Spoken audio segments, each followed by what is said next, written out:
Welcome to the Financial Planners South Africa podcast, a show dedicated to driving the positive evolution of financial advice, specifically in South Africa. To join a global community of financial advisors, sharing and learning with one another to drive the positive evolution of financial advice, head to xyadvisor.com.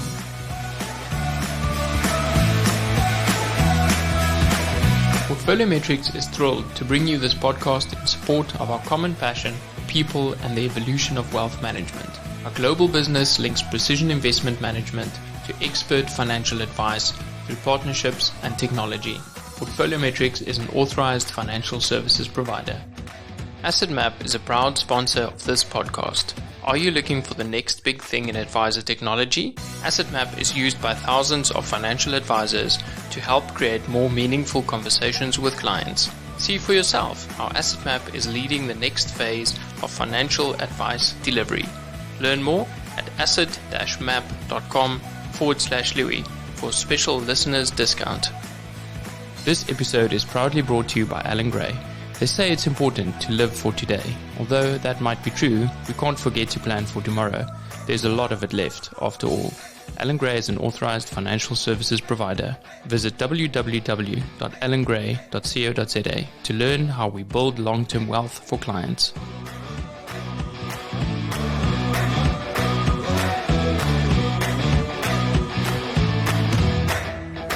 Welcome to another episode of Financial Planners South Africa. Today I have LeRoux Van Wyk with me in the studio, and we'll be discussing all things compliance. This is not the topic that most people get excited about. So LeRoux, I'm really happy to have you here to talk and unpack what compliance is and maybe change the way advisors see compliance in South Africa. Hi, Louis. Thank you very much for having me. It's an honor. I've been enjoying your podcasts, and I'm glad to share whatever I can. So for full disclosure, LeRoux is our compliance officer in our practice. So we've been experiencing the way he deals with his clients and the way he delivers his compliance function. And this is not something that people often get passionate about saying, this is really as a compliance officer that you need to work with and include in your business. But before we get to your role as compliance officer, I want to know how you got to start Etude and how you got into the financial planning industry. So give us the background of how LeRoux got into financial services. Yeah, Louis, it's not that long a story, but I don't think anybody finds himself willingly into the compliance environment necessarily. So my background is out of a software development environment, where I started working for the Stellenbosch University in South Africa, developing a online learning platform as part of a team for them.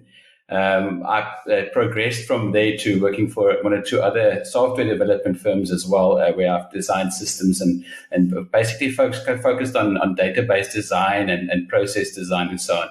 And it was about 5 years or so down the line that I was approached by a financial advisor out here in Somerset West, where I also stay. And he came to me and said, listen, he's got a need to manage his client base. He needs to have a better CRM system, a customer relationship management system. And he'd like to know whether I would join forces with him. And it was a very easy move to make. Getting out of the little bit corporate environment of the Stellenbosch University and going into the financial services industry, which at that time I did not know anything about. I worked for him for about 5 years, developing a CRM system. And in that time, I really discovered what the financial services industry was all about. I found my way becoming a shareholder in that business of his. And as the system developed, I also quickly realized the additional requirements that's imposed on a financial advisor, other than just software development and my scope of expertise. So I raised my hand as one of the shareholders to take on the job of an internal compliance officer, not knowing full well what it entails, but I did realize that there was a need for it, and there was some urgency to get some compliance requirements in place. So from there, I Yeah, I consulted with some external compliance practices. I applied to become an internal compliance officer myself. I managed to get approval just about when the Phase Act came into being, and then we started developing processes and. Yeah, I was about probably 2 years down the line that I realized, but having one environment that you need to get compliant with is quite easy, but there's no real challenge in it. So I decided to sell out and open up an independent compliance practice and offer that service to whoever else is willing and able to have me. So yeah, from there on, that's the start of Etude. I was very shortly after joined by my partner currently, Talita Williford, who has a very, very broad legal background, but I won't get into that in too many detail. But suffice it to say, from there, it grew to where we are at the moment. I love the fact that, the legal background and joined forces with the information technology side. We often hear this question, as a financial planning practice, do we build our own technology or do we buy something off the shelf? And this company brought you in to say, let's develop our CRM. If we can maybe unpack that a little bit, how was the outcome of you, spending 5 years building internal systems? Did it work? And what's your view on building versus buying? Yeah, that was a very interesting conversation I had with my partner at the time, because he was quite a bit older than I was at the time, and he had come from an agency environment, the old Southern Life, and he was very aware of the need to go digital. I remember spending weekends with him where we scanned files to put it all in electronic format. So for him, he quickly identified. To his credit, the need for a system. He consulted with me. We had a couple of conversations in terms of using off-the-shelf software systems that can be used to just maintain that relationship with clients. But it was me. I was the one who pushed him to say, listen, let's develop something customized, because each business has a unique requirement. And that's unfortunately the problem that we have today. I've listened to some of your previous podcasts as well, and a lot of the guys, especially Alan Halton, has intimated to the fact that there's no simple single solution that will fit all of financial advisors, and I absolutely agree with that. But I do think that there's definite strength in combining multiple systems to come to some form of solution that fits your specific business. So that kind of best of breed approach, pulling these pieces together, because keeping developers in your business is also really difficult. You need to keep them excited, and you also need to keep them paid, which can be really an expensive resource. Yeah, absolutely. Software developers, as I was reading last night, one of the most highly paid positions in South Africa at the moment, because they're sought after. So absolutely. And I can tell you, most financial advisors, if they do see the need for a software system, they're not going to pay that type of salary for a software developer in-house that does not necessarily generate an immediate income for them. So absolutely, that it is a need. But I do have to add as well that, in the last 15, 20 years, a lot has changed with regards to CRM systems out there, accounting systems, human resource management systems. They can all be integrated nowadays. So it's not a case of having just one system to fit all of your needs. The key is just doing that integration, and that's where you need that type of expertise. So LeRoux, you and Talita started Etude. You have this background of looking at systems and seeing the way a financial planning business runs. What surprised you in those early days of dealing with your clients? Lou, I think the most interesting thing was a couple of my clients initially was referring to their compliance officer, before I got appointed and when I was appointed as the income inhibitor. They honestly didn't see any good come from a compliance officer. And as we engaged with them, both Talita and myself, we were awestruck at how most financial advisors are just executing, what the external sources tell them to do. If they get given a generic template, they simply turn around and apply it in their business. If there's 100 documents that they need to implement, they will implement 100 documents. They don't ask questions. And for us, the big thing was that, you want to engage with them. You want to make them understand what it is that you're doing. And they must tell you whether they need it or not within their business once they understand that. So there was a big gap in just, sitting down with them and saying to them, less is more in this situation. I'm not saying that they mustn't be compliant in all aspects, but having more documentation doesn't necessarily make them more compliant. It's how you apply that and how you customize it for your specific business. And then that's, you talk about Talita and the legal aspect that she brings in. From my background and my specific focus, I can often take away more than you actually want in terms of streamlining a process. So Talita's been instrumental in saying, hang on, this is academically what we have to have in place. We cannot remove that. We can streamline it slightly, but this and that and this and that is where we can trim the edges. So between the two of us, we are really, I think we're a good team.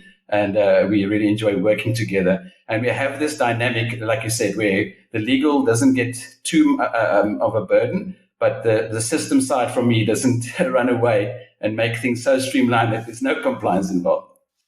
Yeah, you mentioned that income inhibitor. I've heard someone talk about a business prevention officer. But actually, it's about, building a better business, someone from the outside looking in. Can we talk a little bit about what you see go wrong with internal compliance officers? Because in South Africa, for the international listeners, you can decide to keep your compliance officer in-house if legislation allows you, or you can appoint an external compliance officer. Yeah, I'd love to hear, because in my mind, there's risks to both, but I'd love to hear how you see that and what you might have experienced. Yeah, that's a very, very good question. I love answering that because I would fully support any financial advisor who wants to appoint an internal compliance officer. I say that at my own detriment because I can't act as an internal compliance officer. But, the only reason why most of them don't do that is simply because of the cost. If you have the capacity and they have the means to do that, absolutely find yourself an internal compliance officer and do that. But then, in addition to that, have an external consultant or external compliance officer that you can consult with, or that internal compliance officer can consult with. The reason I say that is that internal compliance has the ability to look at every aspect within your business very closely. Processes, every step of the process, and not just do a random sample once a month or once a quarter or even once a year. From an external perspective. So having that internal audit as part of your internal compliance function is very, very valuable. What the external compliance officer brings to the party, if I can call it that, is that you have an expert who has scope of a variety of other clients and identifies problems that's common in the industry and can share a solution with your internal compliance officer.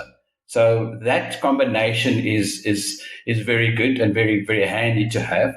But in most cases, having an internal compliance officer for a medium to small size business is just not feasible.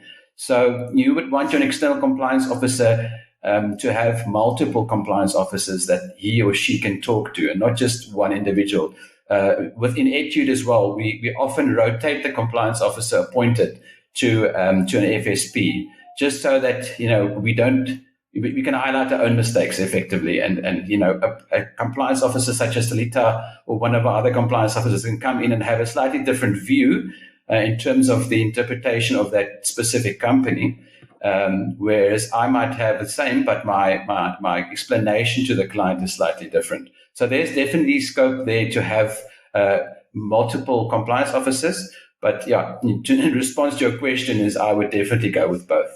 Yeah, this fresh set of eyes just trying to see something that we might have been looking or missing all along. I would almost add, the agency risk to having an internal compliance officer, because you're paying that person's salary. Do you find that it's difficult for them to highlight problems when the employer is also the one paying their salary? Yeah, in my capacity as an internal compliance officer, I was fortunate that I had direct access to senior management. And that is crucial, having that governance structure in place where the compliance officer can report anything irrelevant, irrespective of the nature or the severity of it to senior management or top management. So you would hope that if an internal compliance officer is appointed, that a structure like that is put in place. But absolutely, it does happen. Even as an external compliance officer, we don't receive our fee from the regulator. We receive it from the actual client. So you can imagine, if I annoy a client by reporting, he's threatening to end my contract with him, and that would be my income that's at stake at the same time. But fortunately, in our scenario, the income per individual FSP is relatively small, so that's not a threat in that sense. Plus, we do have a good relationship, which allows us to engage with our clients and advise them of anything before it gets escalated or a regulatory report is submitted. I would imagine you wouldn't want a reputation of a compliance officer, reporting all their clients, but rather working with them to try and prevent, these issues pop up in the future. Yeah, again, it's difficult because the regulator doesn't appoint us to be their consultant or their face to the client. We don't have any right to decide whether something should be reported or not. If anything is non-compliant, it must be reported, whether it's a simple transgression or a major non-compliance. We can't determine, so we have to report those. But where we can act in best interest of the client is to notify them prior to non-compliance coming into the picture, saying to them, listen, based on our risk analysis, we can see that your business is growing into this area. This is something we should be concerned over. Let's focus on that. Let's put processes in place so that the pressure is off in reaching that non-compliance issue, which we would then be forced to report. LeRoux, this role of being a key individual, is there a lot of misinterpretation around what it actually takes? Because when you're starting a financial services practice, you need to have a key individual in your business, but do people really understand what it is and what it entails before they start a business? Yeah, a key individual is a problem in that you put a title on it, and it effectively is the director or the manager of the company.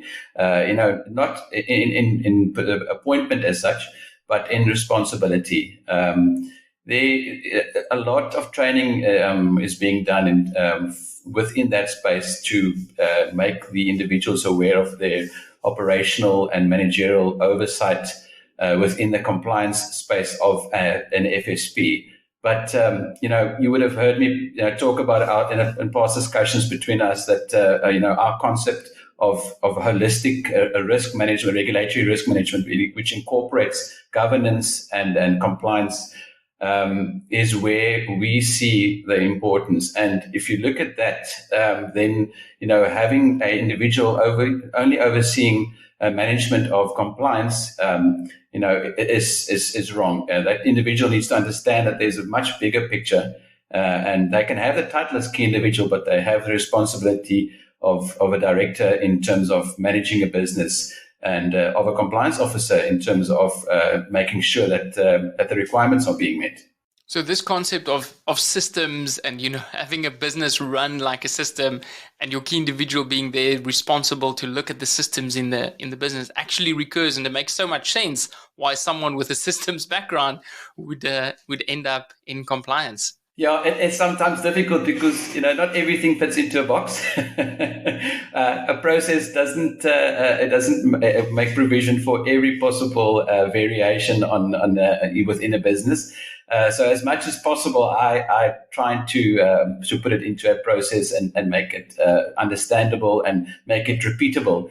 But there are some nuances, and definitely where Talita comes in, she often highlights those, and then we build out the processes to incorporate those. And it is difficult to explain that to a key individual or a manager of a business or a director or a shareholder, just because their primary focus is to grow the business. They just want to go out, see clients, and build that relationship.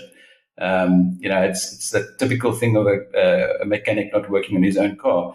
They can build the business growing, seeing clients, bringing income, but they're neglecting the basics of good structure, governance, and identification of compliance frameworks and requirements that could effectively close their business, at the peak of their income.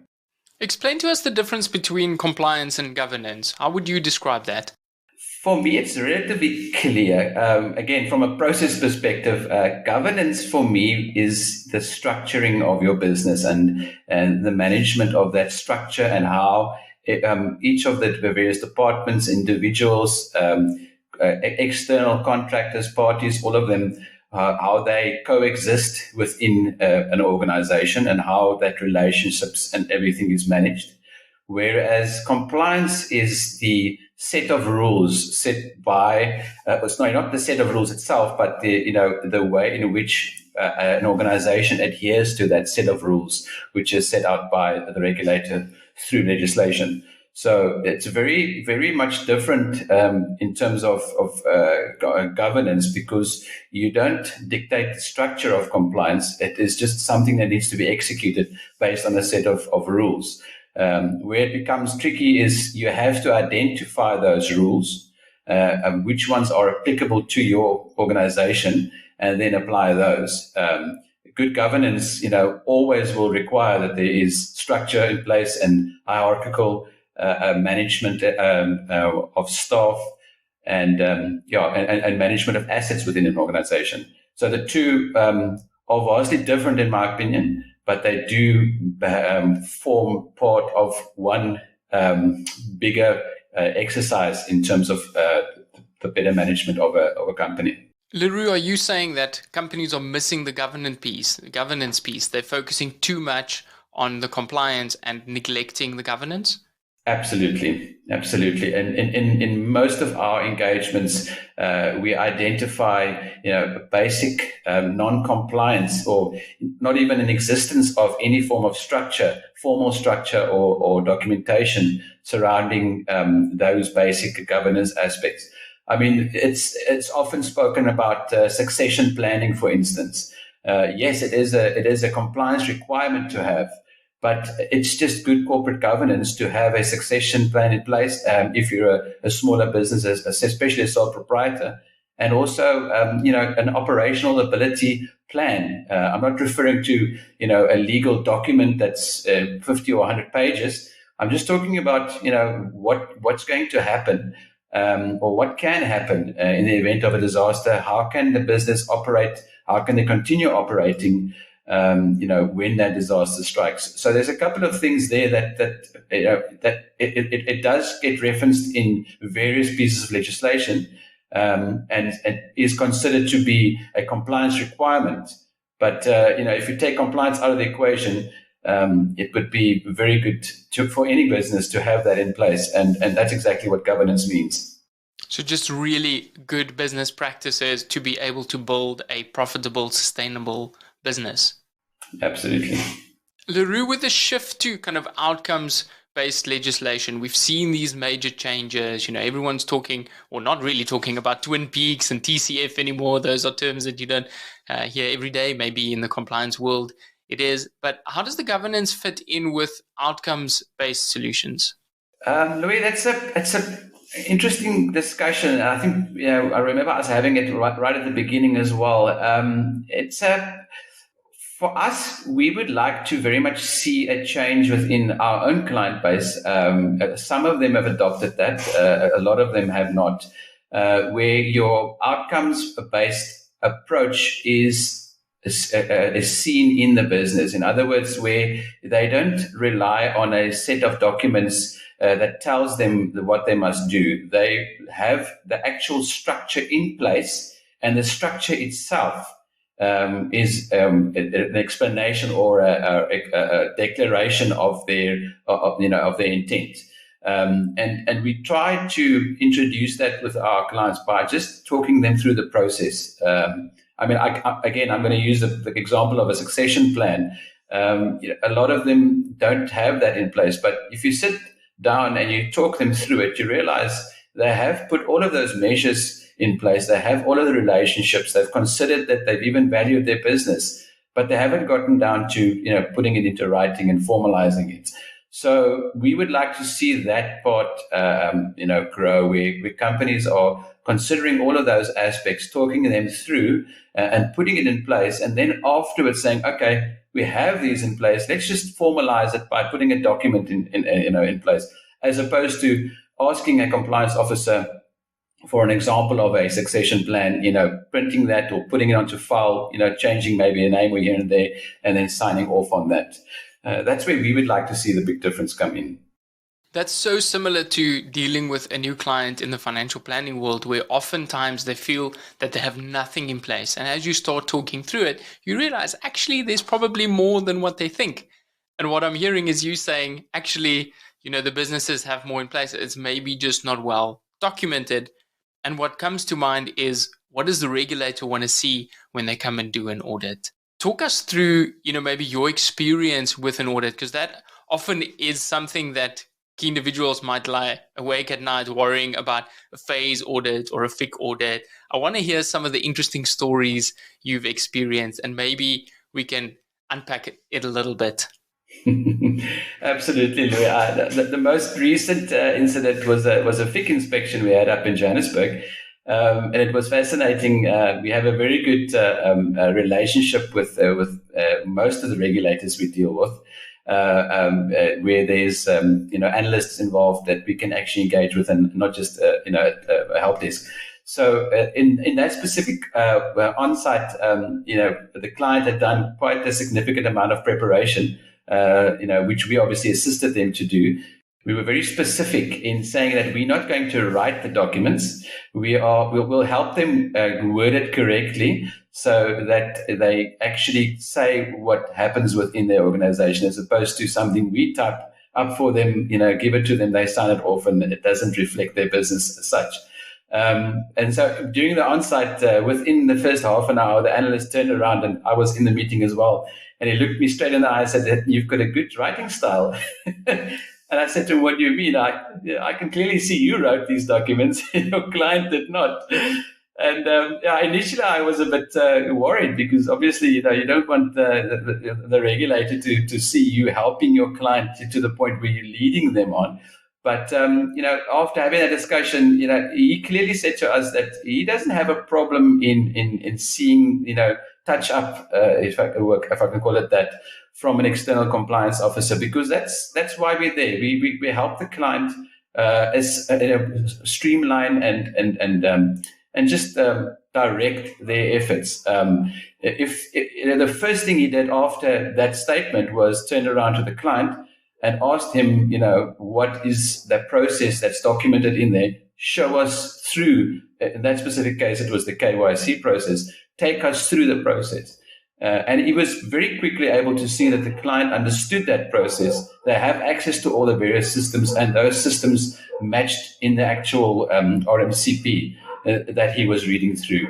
So it is intimidating, because you have to show the regulator stuff you wouldn't necessarily show anybody else, and it's not stuff that you might be dealing with on a daily basis. If they do ask for something like a succession plan, you don't have that document open on your desk every day. So you can open it, and he's going to say, "Well, I see a name here of a person who you are, have had an engagement with. Is this person available in this meeting?" And you kind of have to sit back and, I haven't spoken to this individual in about 12 months' time. Let me go back and explain the scenario to the regulator. So that is intimidating, and it does, make us a bit, or every one of us makes it a bit nervous. But the point is that every regulator, every on-site we've had so far has been very consultative. The regulators have said, "Listen, this is what we see.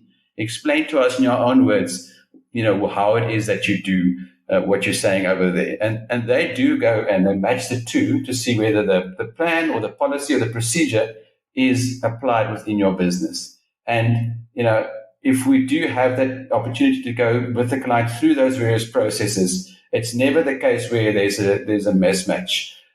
We would rather, and this is what I'm going to go back to what I said in the beginning, is that we would rather take out processes that aren't used, and instead of having them there. And then the clients ask, how does that process work? And then they say, well, we've never had to do that, because the regulator will then ask you, well, why do you have it here? What's the purpose of it?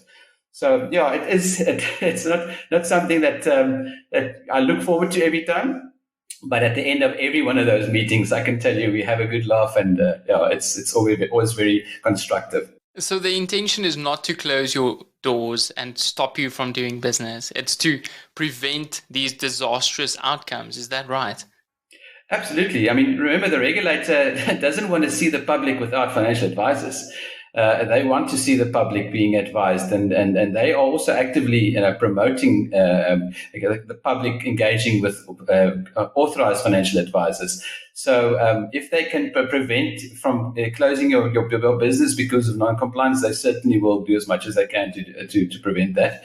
But at the same time, if they do find non-compliance that does not meet with their minimum requirements, and they will certainly engage and take the steps to go further. But again, our experience has been very much that the engagement with the regulator is very open. The analysts are always willing to provide guidance in terms of how it can be mitigated.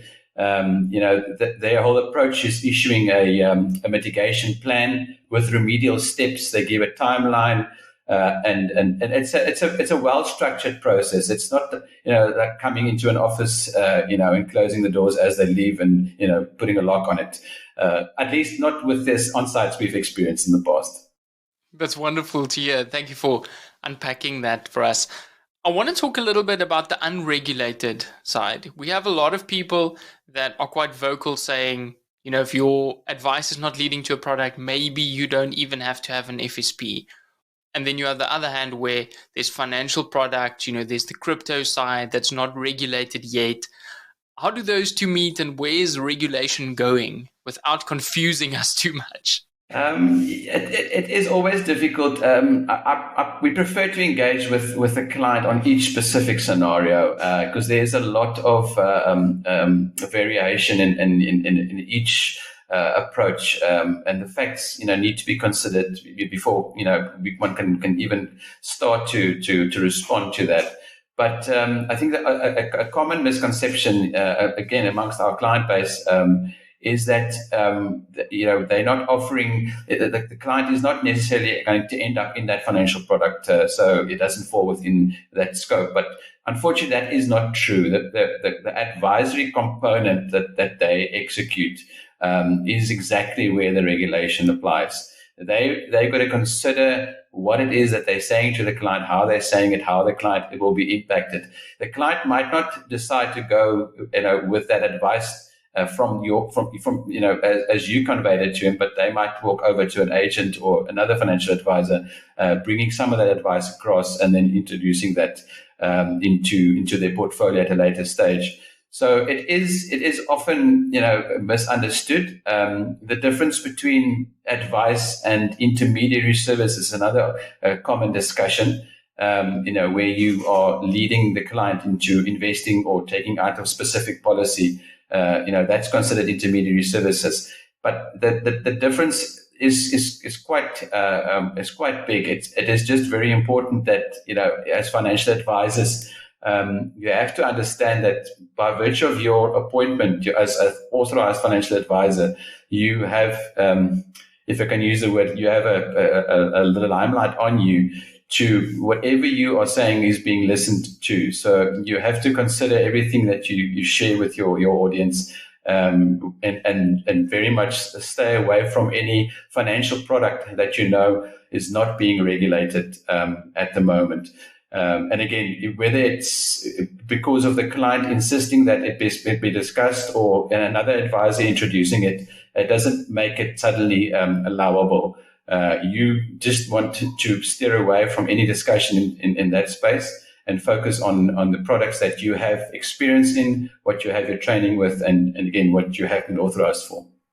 LeRoux, it reminds me of those cartoons where in the background you can see the advisor and there's a poster that says, ask me about hedge funds. And that starts the conversation about hedge funds. And what you're saying is that, if there's an open door, don't just walk through it, but consider the impact of the things that you're saying, maybe in the office or even over the weekend when you're engaging with friends, maybe in a social setup. Yes, and that's, if I can, maybe elaborate on why I'm enjoying your podcast is because your interest in the overall approach of offering holistic financial planning to a client appeals to me very much because if you engage with an individual on his entire portfolio holistically, and you consult with them at a fee, as an example. The client is prepared with questions. You've done your homework. There's a very much of an engagement where information is exchanged and received by yourself and by the client.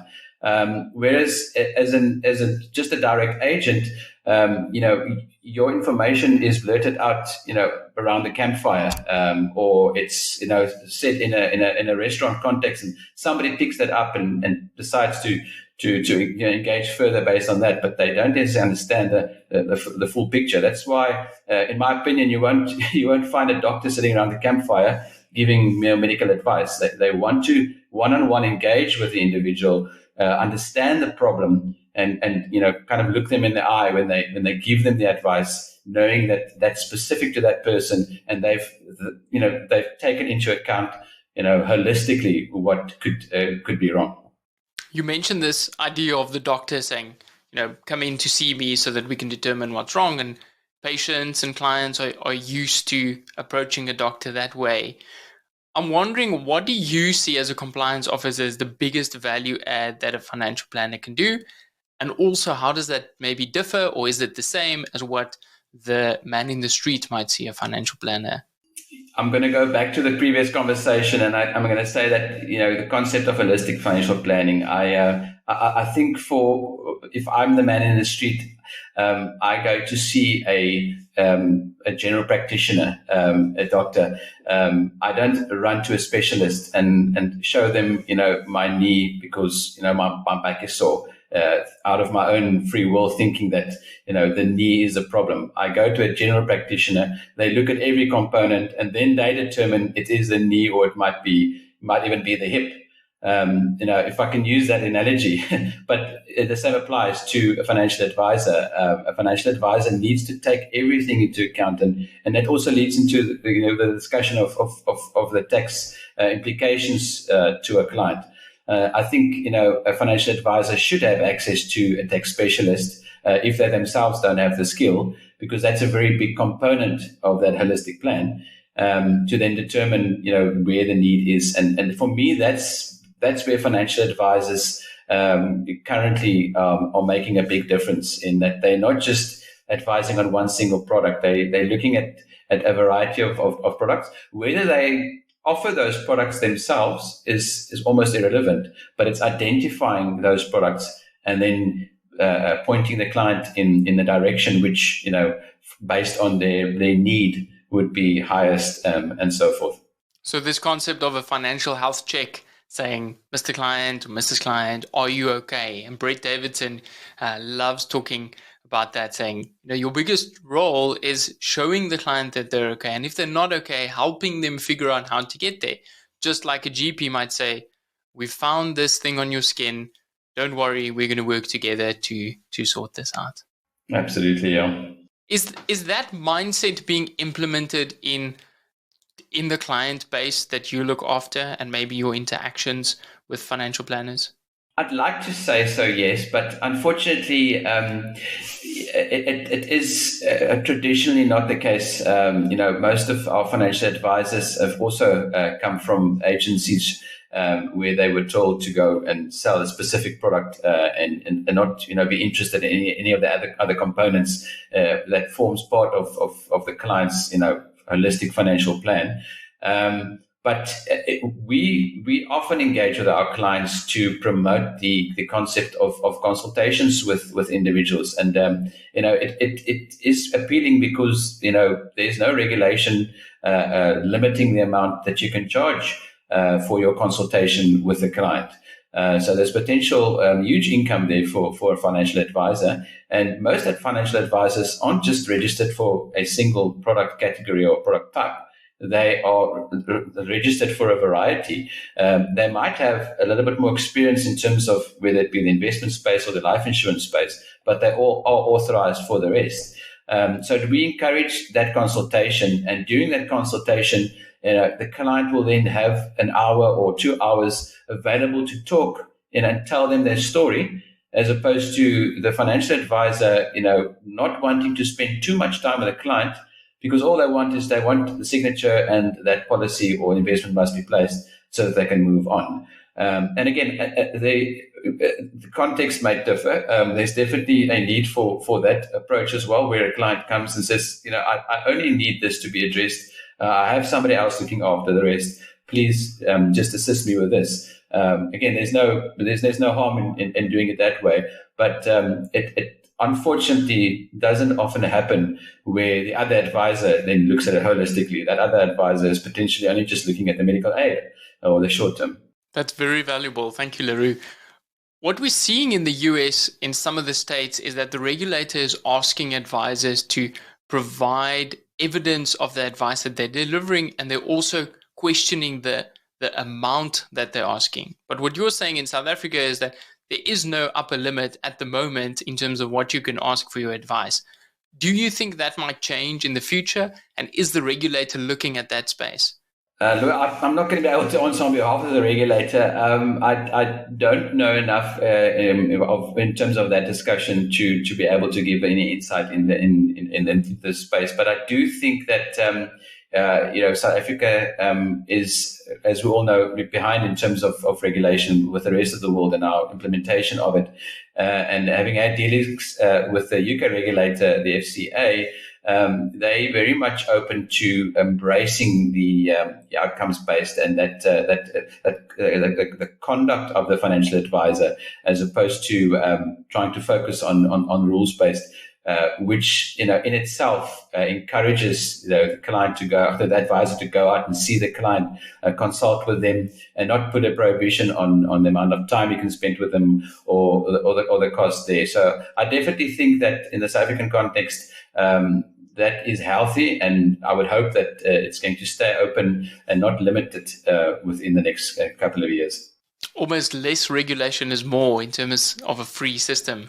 Yeah, it's easier to make sure that the advisor is authorized for whatever is needed, and that we see that with all of the fit and proper requirements coming out, your CPDs, your qualifications, class of business, product training, all of that adds to a more qualified financial advisor, and then if you have the assurance that the advisor meets those fit and proper requirements, whatever they may be, and even if you bolster them up, it would assist, the ability of the financial advisor to have a meaningful discussion with the client, and then you don't have to go and regulate that discussion.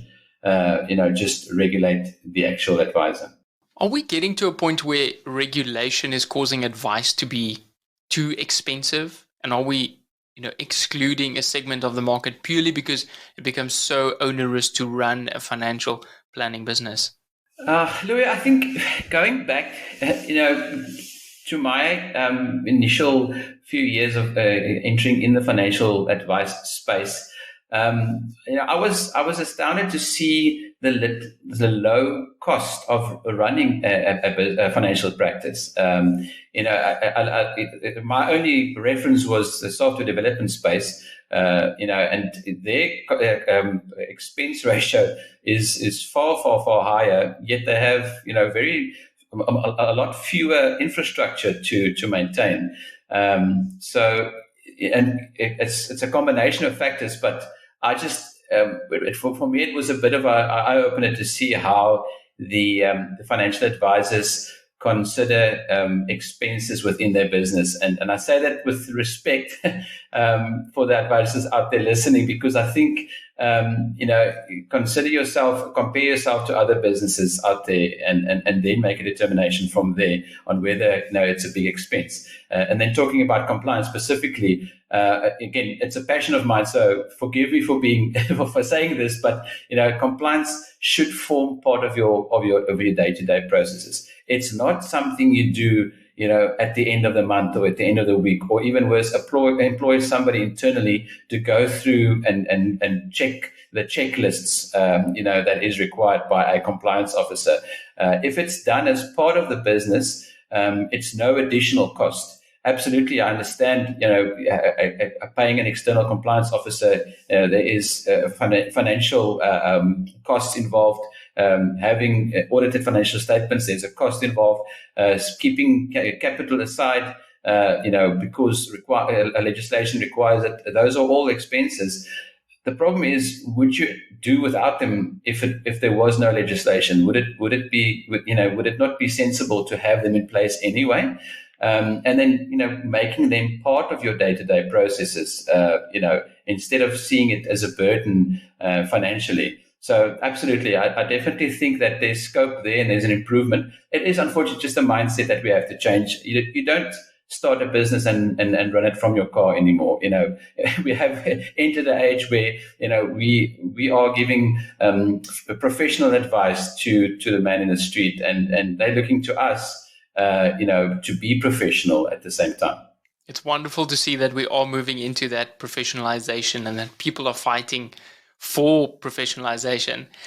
And I'm almost thinking that, just like we don't have an ethics officer, someone to come and check that you're ethical, you probably shouldn't approach it from a tick box system saying, okay, let's make sure that we are compliant, and hence this whole shift to the outcome space, saying, if your values and your business is running, within your framework, you should automatically comply. Absolutely. And again, if you streamline the compliance requirements, if you cut out the unnecessary policies or plans that have no relation to your business or no application, you find that what remains is the inner workings of your business. You don't see it as a document that is constructed after having given the advice to the client, as an example. It forms part of the process. Asset map, for instance, is a brilliant example of how that entire process is the advice record. The same with just keeping good governance within your organization, having employment contracts in place. It shouldn't be an exercise that you do at the end of the year to see whether your staff have got employment contracts. When you interview them, when you make the offer, you put an employment contract in place, and that's part of the process. LeRoux, what is next for Etude? What's happening in the compliance world, and where are you making a difference? we often laugh between the two of us. I don't know. I'm very excited for the compliance world. I don't know if I share everybody's sentiments in that, but we've got the great things planned. At the moment, we're looking to integrate the conduct of business within an FSP in our operations. The way we monitor and sample our clients. We want to move as far away as possible from having checklists and having more meaningful discussions with our clients, where they can explain to us through a platform of sorts how it is that they do specific things within their organization. So in other words, we want to be at a point where when we monitor a client, they tell us how they run the business. We can critique them on that, but by them conveying that information through to us, that in itself is confirmation of the process, and we then assist them to just then formalize that. So one of the ways we're doing that is by integrating what we call a risk register.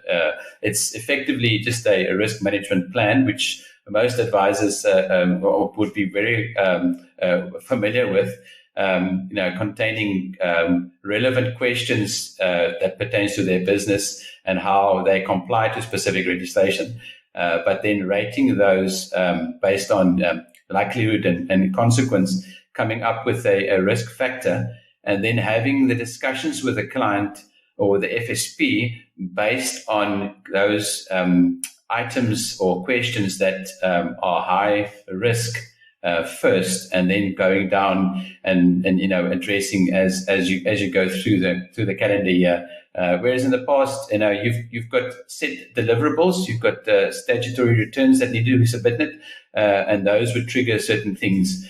But waiting until the financial year end to review your management accounts, is not sound business practice. That should be done at the beginning of every month, and budgeting and etc. So having a fully integrated risk-based and outcomes-based system where we monitor clients and sample them is what you can expect from us in the next couple of months.